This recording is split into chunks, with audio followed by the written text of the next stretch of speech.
ابرہہ یمن کا حکمران تھا۔ اس نے یمن میں ایک عالیشان کلیسا تعمیر کر کے یمن کے لوگوں میں یہ اعلان کرا دیا کہ آئندہ کوئی شخص حج کے لیے مکہ مکرمہ نہ جائے اور اسی کلیسا کو بیت اللہ سمجھے۔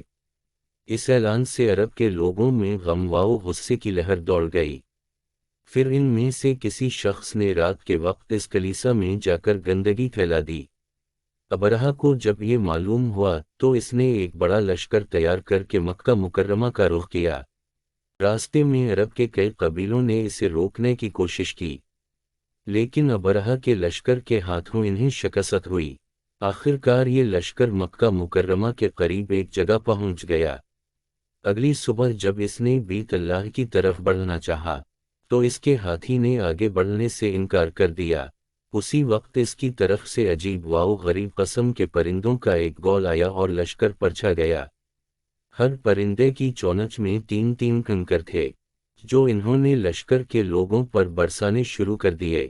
ان کنکروں نے لشکر کے لوگوں کے جسموں کو چیر کر رکھ دیا۔ یہ عذاب دیکھ کر سارے ہاتھی بھاگ کھڑے ہوئے۔ لشکر کے سپاہیوں میں سے کچھ وہی ہلاک ہو گئے اور کچھ جو بھاگ نکلے وہ راستے میں مر گئے۔ ابرہہ کے جسم میں ایسا زہر سرایت کر گیا کہ اس کا ایک ایک جوڑ گل سڑ کر گرنے لگا۔ اسی حالت میں اسے یمن لایا گیا۔ وہاں اس کے سارے بدن سے خون بہا بہا کر ختم ہو گیا۔ اس کی موت سب سے زیادہ عبرتناک ہوئی۔ اس کے 2 ہاتھی بان مکہ مکرمہ میں رہ گئے تھے، جو اپاہج اور اندھے ہو گئے۔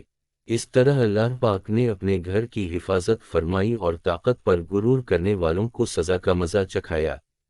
قرآن پاک کی سورہ فیل میں اللہ پاک نے اس واقعے کو یوں بیان فرمایا، کیا تو نے نہ دیکھا کہ تیرے رب نے ہاتھی والوں کے ساتھ کیا ان کے مکر کو بیکار نہیں کر دیا، اور ان پر پرندوں کے جھنڈ بھیج دیے، جو انہیں مٹی اور پتھر کی کنکریاں مار رہے تھے، بس انہیں کھائے ہوئے بھوسے کی طرح کر دیا۔